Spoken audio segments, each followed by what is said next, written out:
Hello and welcome to this episode of the Skiff Meetings podcast, the podcast for curious event professionals embracing the future of business events. My name is Miguel Neves, and I'm the editor-in-chief of Skiff Meetings. In this episode titled Proving the Value of Meetings to the Wider Business World, I have the pleasure of speaking with Paul Van Deventer, the CEO of Meeting Professionals International. We cover things like how the industry only started to learn how to tell its story when it came under attack from politicians during the 2008 financial crisis. We talk about how the absence of meetings during the COVID pandemic really proved the importance of meetings. We talk about the value of local chapters, particularly when it comes to MPI, and with events like the European Meetings and Events Conference in Brighton coming up in March. We talk about why MPI takes risks at their events so planners don't have to do it on their own. And we talk about keeping an open mind about what MPI is and what it becomes, and allowing members to customize their journey with MPI. I hope you enjoyed listening to this conversation, and I invite you to check out the other episodes of the podcast. You can find these on our website or by subscribing through your favorite podcast service.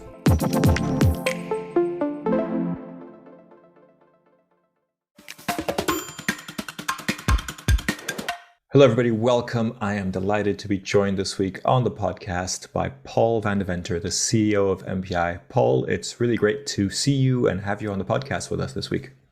Miguel, always good to see you. Happy New Year to you, and hope you and the family are well. Thank you very much. Same with you and your family. Paul, I don't think anybody in this industry doesn't know you, but would love to get a short introduction about yourself and how you got involved in the meetings and events industry, because I know you were an outsider until recently, but that is now, I think, 10 years. So give us a little bit of a kind of an intro of who you are and how you got here.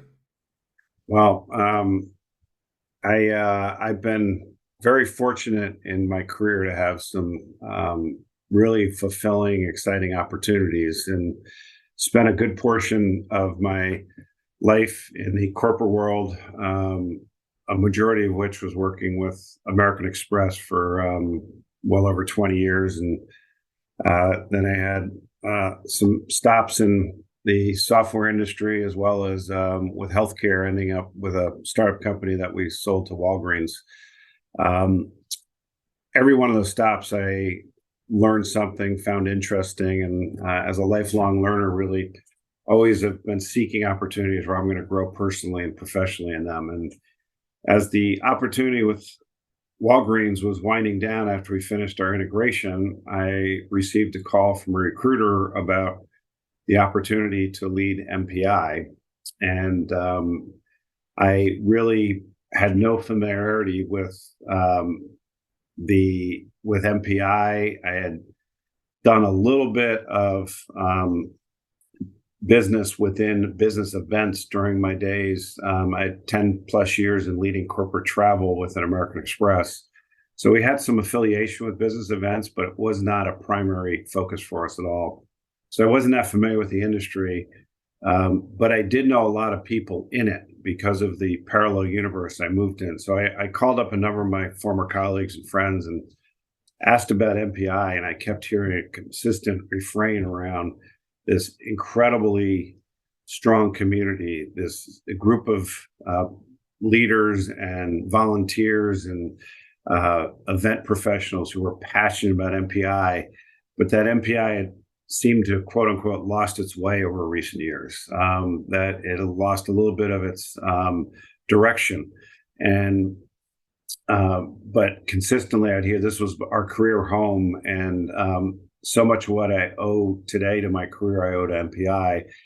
I saw it as a unique opportunity to really build off of a great brand, something that in my experiences at 3M and then American Express, and then in the software space with a company called Mitchell, which had a very strong brand and a niche market in the States. And then with Walgreens, I really understood the value of a brand. And that's why I took the opportunity to join or take this leadership role. And to be perfectly honest, Miguel, I thought it might be a short experience for me, learn a little bit about this industry, grow again, and it would be my first CEO role. Then a funny thing happened along the way is I fell in love with the industry, and I fell in love with the community that comprises MPI. And now, as you noted up front, I'll be celebrating my 10th anniversary next month, and absolutely wake up every day, love what I'm doing, and I love it because of the impact the business events industry has on the world, and I love it because of the strength of the MPI community, which was especially on display throughout COVID, how they supported each other and carried each other through a just terrible period of our industry and the world itself. Well, thank you for guiding us through that. Take me back to when you were American Express. You mentioned there was some connection to the events industry, but do you remember what your kind of perception of the industry was, or what did you think it consisted of, and how does that compare to what you know now? Yeah, so when I was with American Express, we were the largest travel agency in the world, and we had two major segments within travel. We had a leisure business, and then we had our corporate services, which was mostly transient business travel. Within that transient business group, we did have a group business and an incentive business.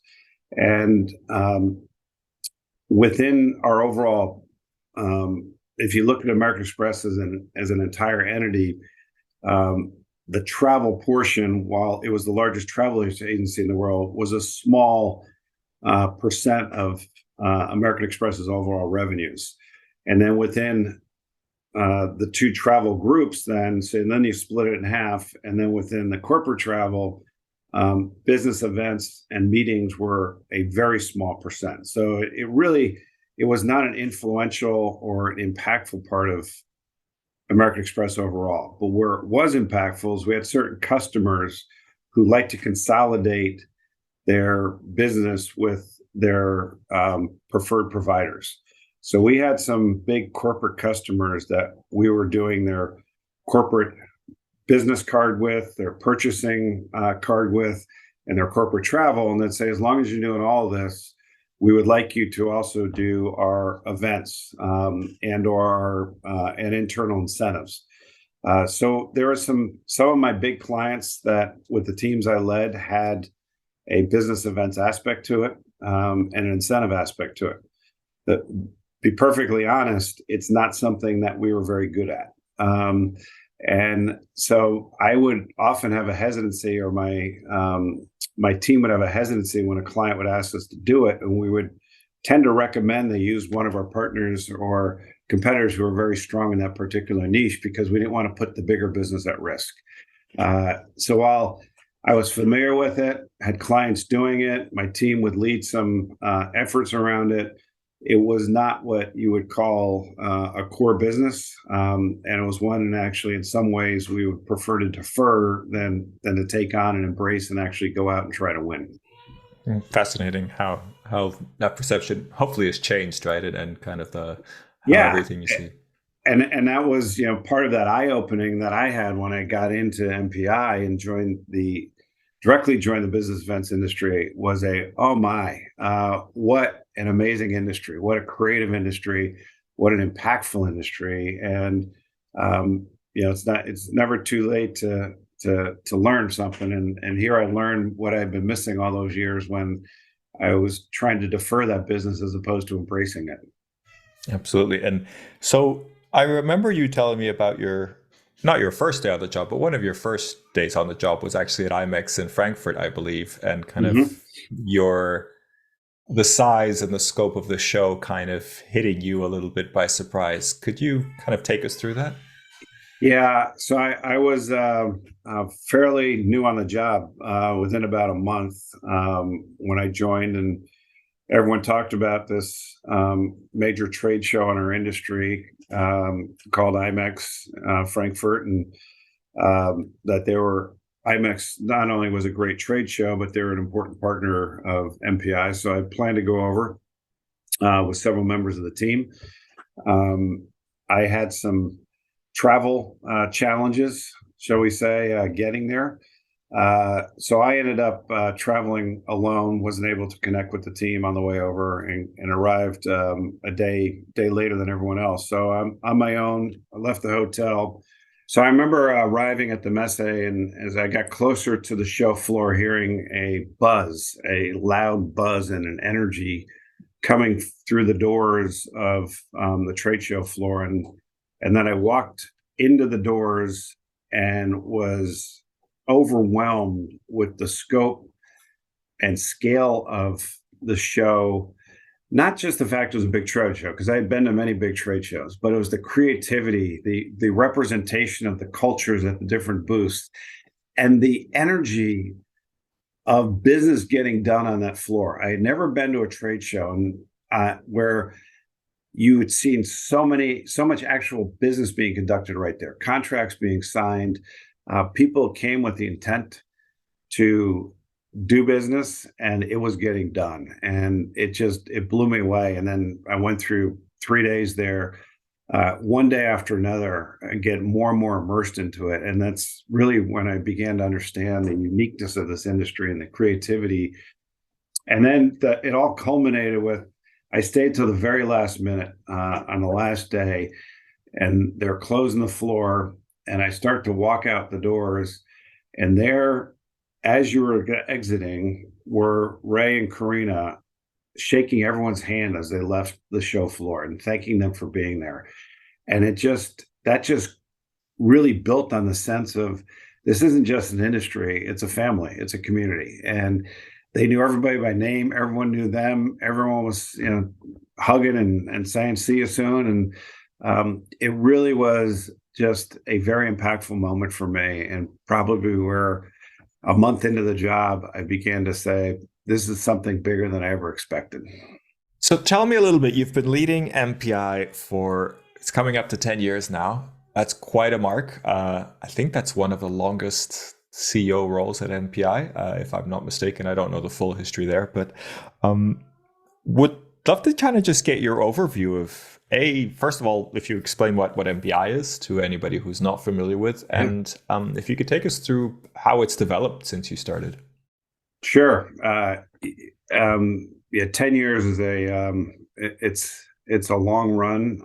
I've been blessed to have that opportunity, and continue to have the support of the board and the community to stay in what is a very unique role. And I'm very conscious of the fact that it's an honor to serve in this capacity. And one of the things that I regularly try to remind myself, and I remind our staff at MPI, is that this is not our business. This is not our association.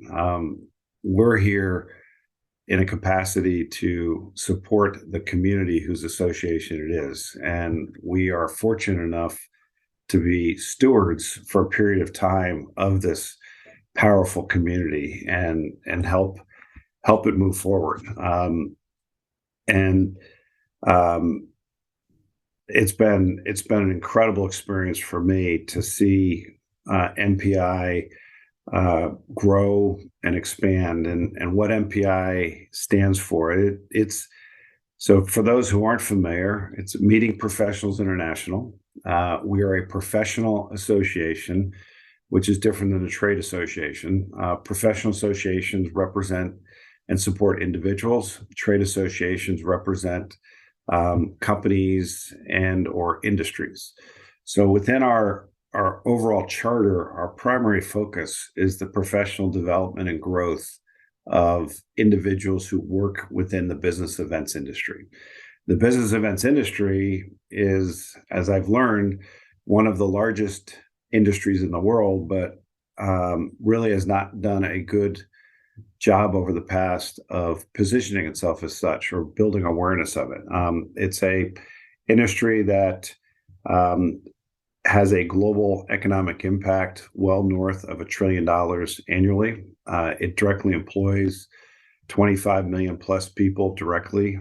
So these are numbers they're bigger than the automotive industry. They're bigger than the electronics industry when you talk about employment, when you talk about economic impact. So a very diverse, vast industry that has major impact on innovation, on economic growth, on social impact and change. And Can MPI, I just MPI, wanted to get your yeah. perception there before you go on. I've heard this quite a few times on the podcast, and I think it's definitely an issue. But do you have any insight into why you think that is? Why the industry has not been able to tell the story? And what I'm really asking is, do you think it's the fault of the industry? Do you think that there is a challenge there? Or is the industry by its own nature quite a hard one to explain and propel in that way? I think it's a combination of what you just asked. Starting with um, in the past, there hasn't been a focal um, or focus around the need to tell the story, and that didn't come out really until maybe 14, 15 years ago, when the industry came under attack. It came under attack from politicians as an industry of boondoggles, of parties, and potentially wasted resources. And there wasn't a recognition for what it truly was accomplishing, or the importance of the industry. So with that, the industry began to coalesce a little more aggressively and proactively around: how do we tell the story of the benefits of in-person meetings? How do we tell the story of the economic impact, not just on local economies where these industry events are held, but broader on the economic impact and development of those who attend the meetings and what comes out of them? And began to realize, or to articulate, how every major change in the world has occurred in a face-to-face environment.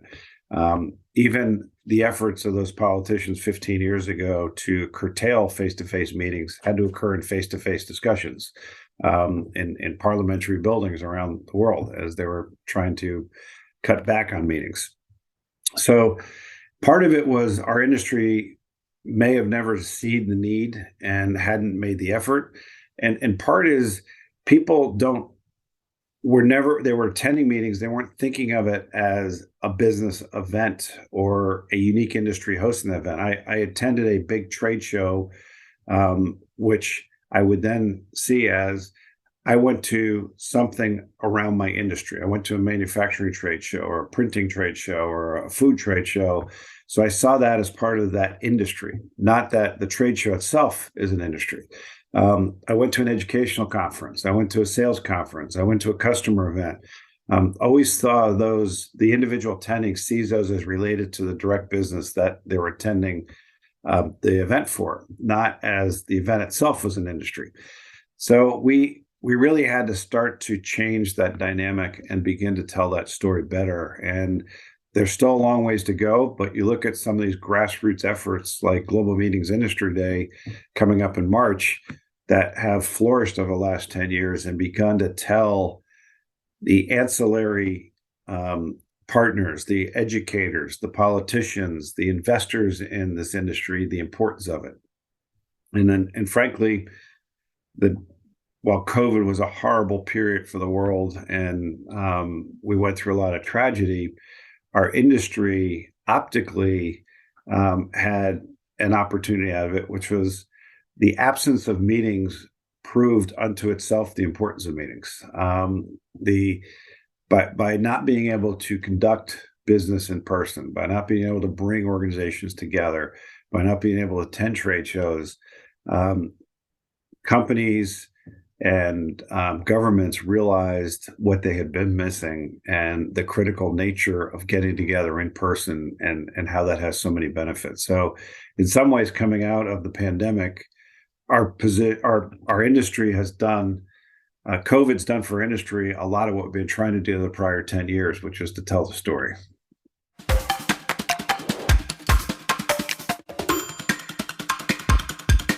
I wanted to go back to your telling the journey of MPI since you've joined, where it was when you joined and where it is now.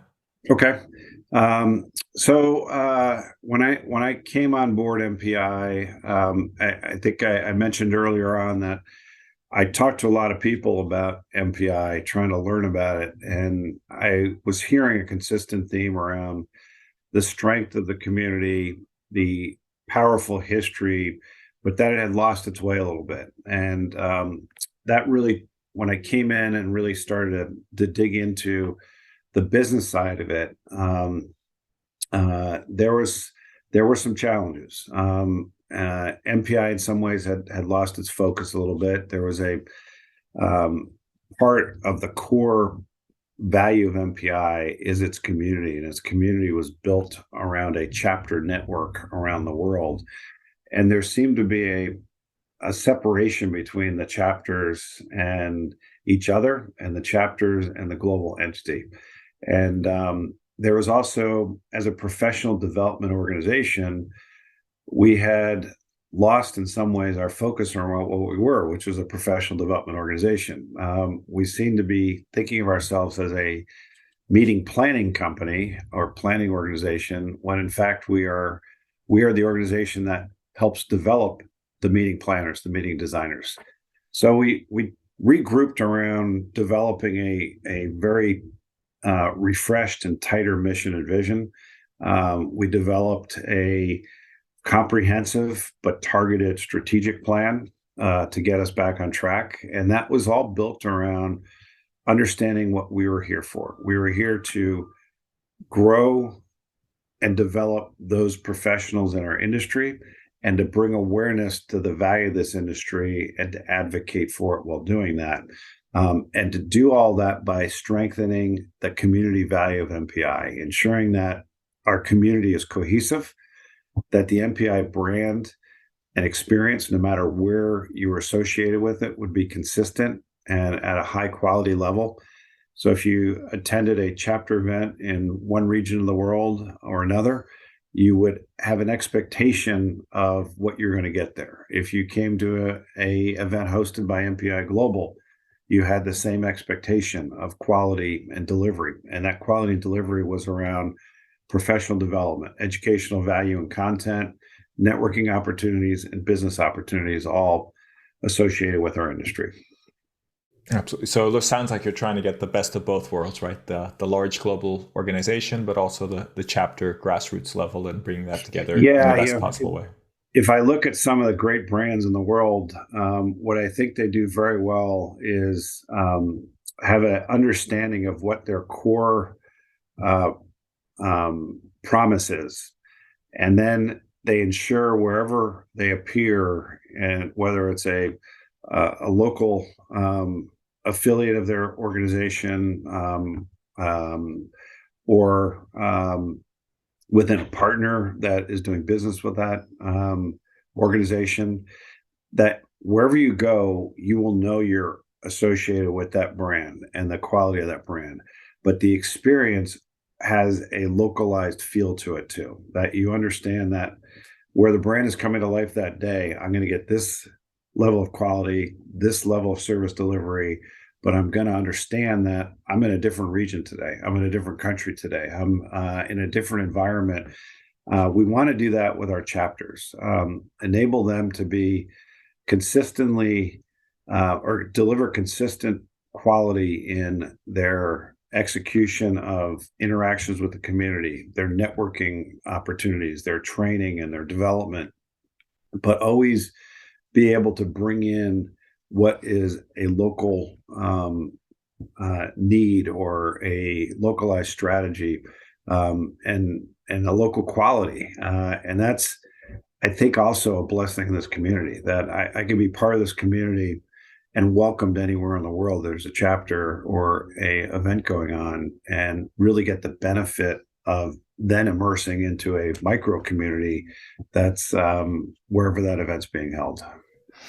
Absolutely, and I've benefited from that for most of my career, so I've been grateful for that. Let's talk about EMEC, your European Meetings and Events Conference. That's coming up in Brighton at the end of March. It is the first one in 3 years, right? So the last one was 2020, just before the pandemic hit. We gathered, or I was there as well, in Seville. and then we know what happened next. But the WEC, your global event, has been able to happen a number of times already. Really never stopped, but EMEC has not. But you're back now. We are back. We are thrilled. We have deferred twice now a planned event in Brighton, which we're so excited to be bringing EMEC back to England. And importantly, Brighton is the home of our great strategic partner and friends from IMEX. So they'll be hosting us there. It's thrilling. And as you referenced, we were in Sevilla in February of 2020. A great event, strong showing from our community. And what we didn't realize, there was murmurs at that time about some viruses going around the world. And in retrospect, we were sitting in a bit of a hotbed if you look back in history of how it broke out in some areas in Spain and Italy, and really began to explode across Europe from there. So we had a great event, probably fortunate in our timing of not being a month later or so, and we're able to do that. But then in that March timeframe of 2020, the world literally shut down. Travel shut down, was frozen around the world, and it opened over the next couple years in various cycles around the world. And we just were not able to conduct an in-person European event because of the cross-border nature of that's required for our European conference, different than our North American conference. There wasn't a way logistically to execute it. So unfortunately, we had to defer. And we're just thrilled now that we're able to bring this forward. The focus is on the future. We want to put the last few years behind us. We're seeing a healthy industry. We're seeing a industry that has come out of the pandemic with a new sense of innovation and creativity. And that's what we want to bring into what we do together in Brighton in March.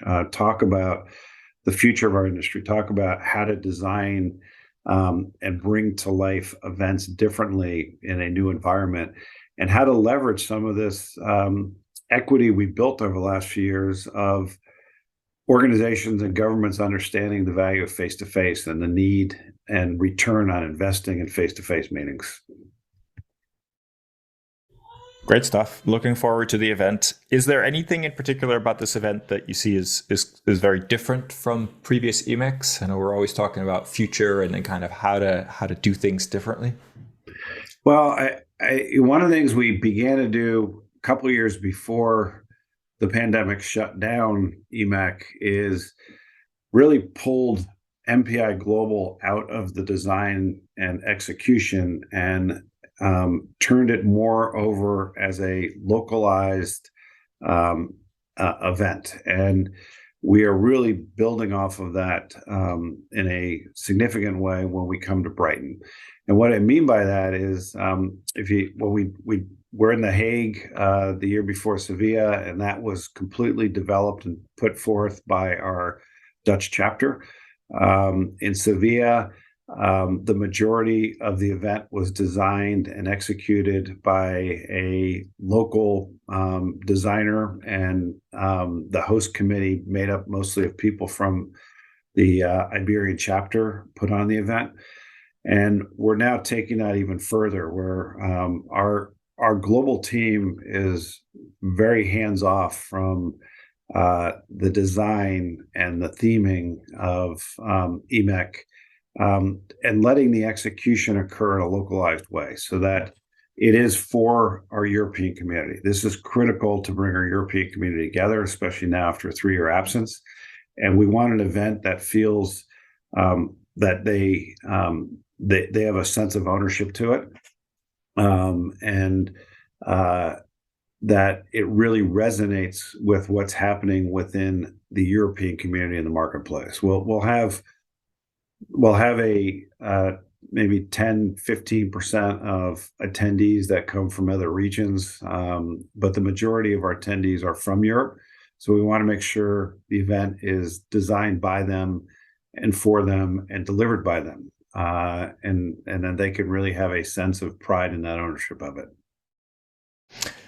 Thank you for guiding us through that. Now, I want to talk a little bit about WEC, your World Education Congress. That's happening in Mexico this year, in Cancun, Riviera Maya. First time outside of the US and Canada, I believe. I think that's a bold move. Why that move, and why Riviera Maya? Well, our World Education Congress is historically a North American event, and technically, geographically, Mexico is part of North America. Mexico, continental U.S., and Canada make up North America, and we've done 40 plus World Education Congresses. About a quarter of those have been north of the border of the U.S. and Canada. We also used to do an annual trade show called PEC, and that has been held in Mexico in the past. So while it's the first time we're bringing World Education Congress south of the U.S. border to Mexico, it's not the first time we've done a significant signature event in Mexico. And we don't necessarily look at it as moving outside of our traditional marketplace, because Mexico is a core part of that economic region. What we are focusing on with WEC, as we focus on every year, is what it is as a Congress. It is a professional development Congress that provides opportunities for individuals in our industry to get together, to grow, to get educated, to do business together, and to reconnect. And no matter where that's held, the intent of that Congress is always there. We hold it in areas where we've got great partners, that our community is strong. And when you look at the last 3 or 4 years, our fastest growing region in the world is Latin America. While unfortunately through COVID, our membership has contracted in many parts of the world, our membership has grown double digits every year throughout Latin America. It's the only region where we've added new chapters. So if you talk about the core community and the passion for MPI, it is at a very high level right now, not just in Mexico, but throughout the Latin American region. So it's a natural to bring our Congress down there. We've got great partners. We've got a very strong chapter and chapter network throughout the region. We've got passionate volunteers, and we really see our ability to execute WEC in a way that provides a dynamic, memorable experience where people will learn and connect. Is going to be really well brought forth really well within the environment that we'll be in Tulum. And just one note is the Riviera Maya term, they're trying to rebrand a bit as Mexican Caribbean. So you'll probably hear that more often than you'll hear Riviera Maya now as we go forward. Okay. And we can expect a WC in the same type of format as we've had before, or is this a different style of event?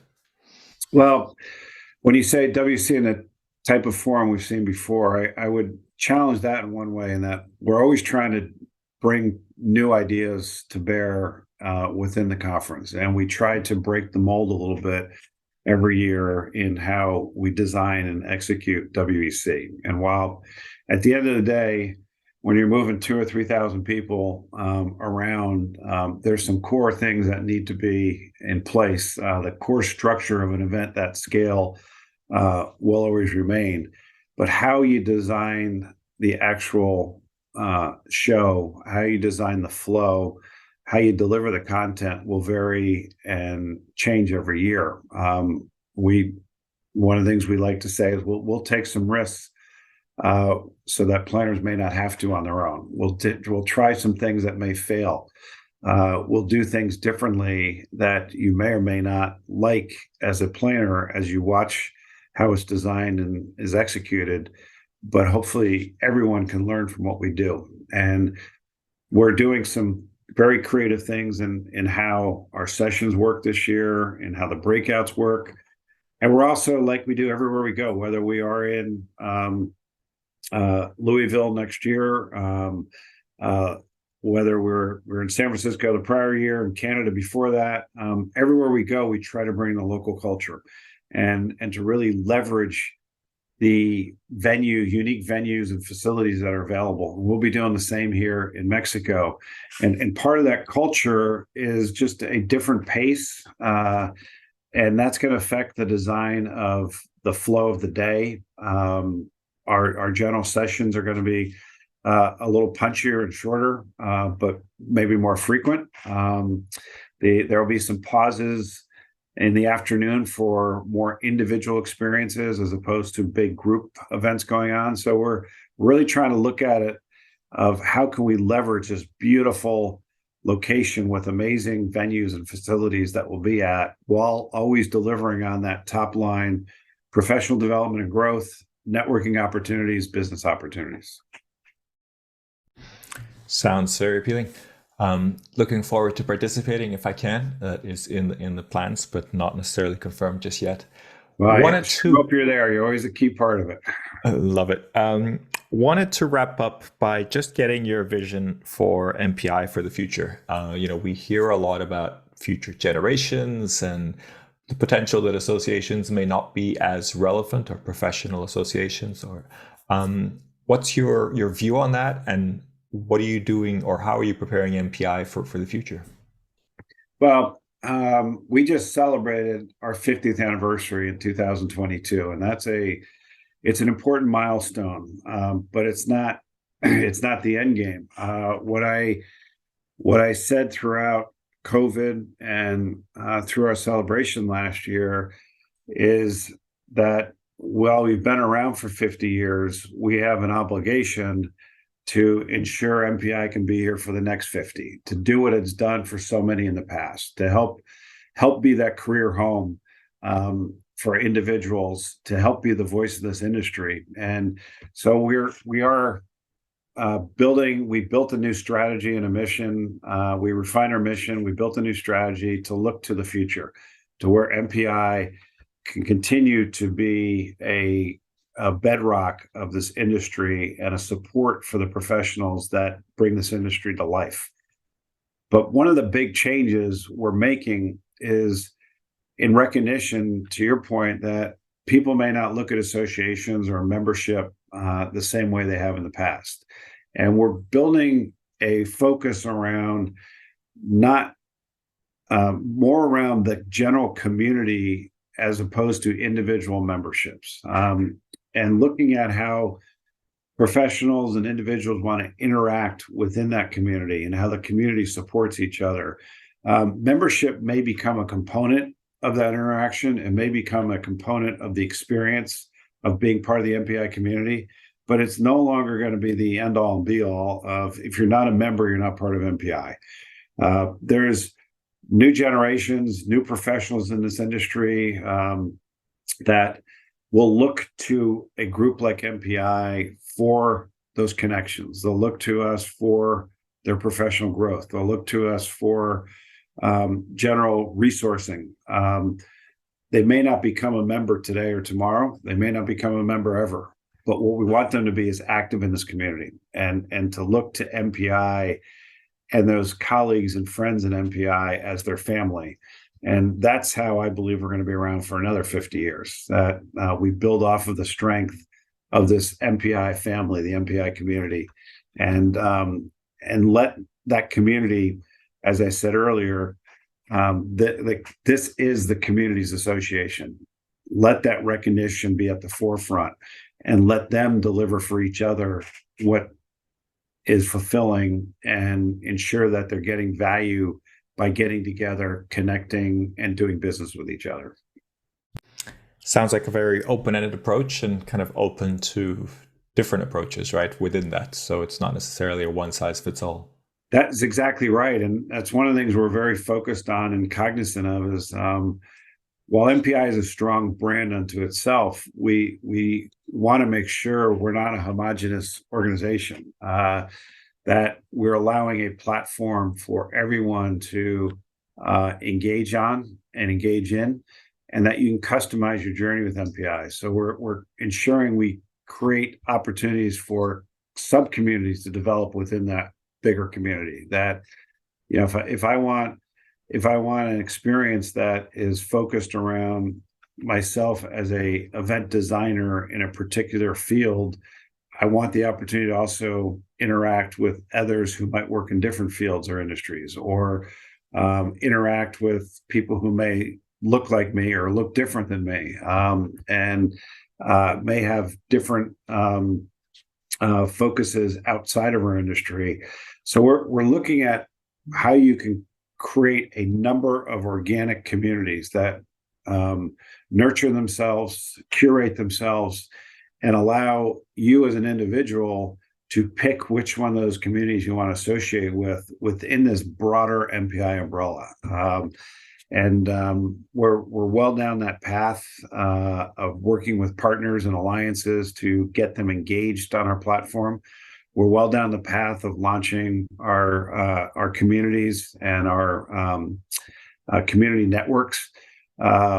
We've launched it during COVID. What we haven't done yet is open it up in a very broad way to non-members, which we'll be doing this year, so that anyone can interact within these unique MPI communities, whether or not you're a member today. And that's a big step for us. And really, I think is the backbone of how we're going to continue to grow and have an influence and impact in this industry going forward. Well, thank you very much for taking us through this. I think it's a very interesting plans, and we look forward to following that journey and kind of understanding what lies ahead, which I'm sure is interesting for everybody. Paul, thank you so much for joining us today and being so open about your plans around MPI and the events and everything around what you do. We appreciate that. And I hope everybody listening enjoys learning more about MPI and Paul's journey as the CEO of MPI. So thank you very much from us to you, Paul.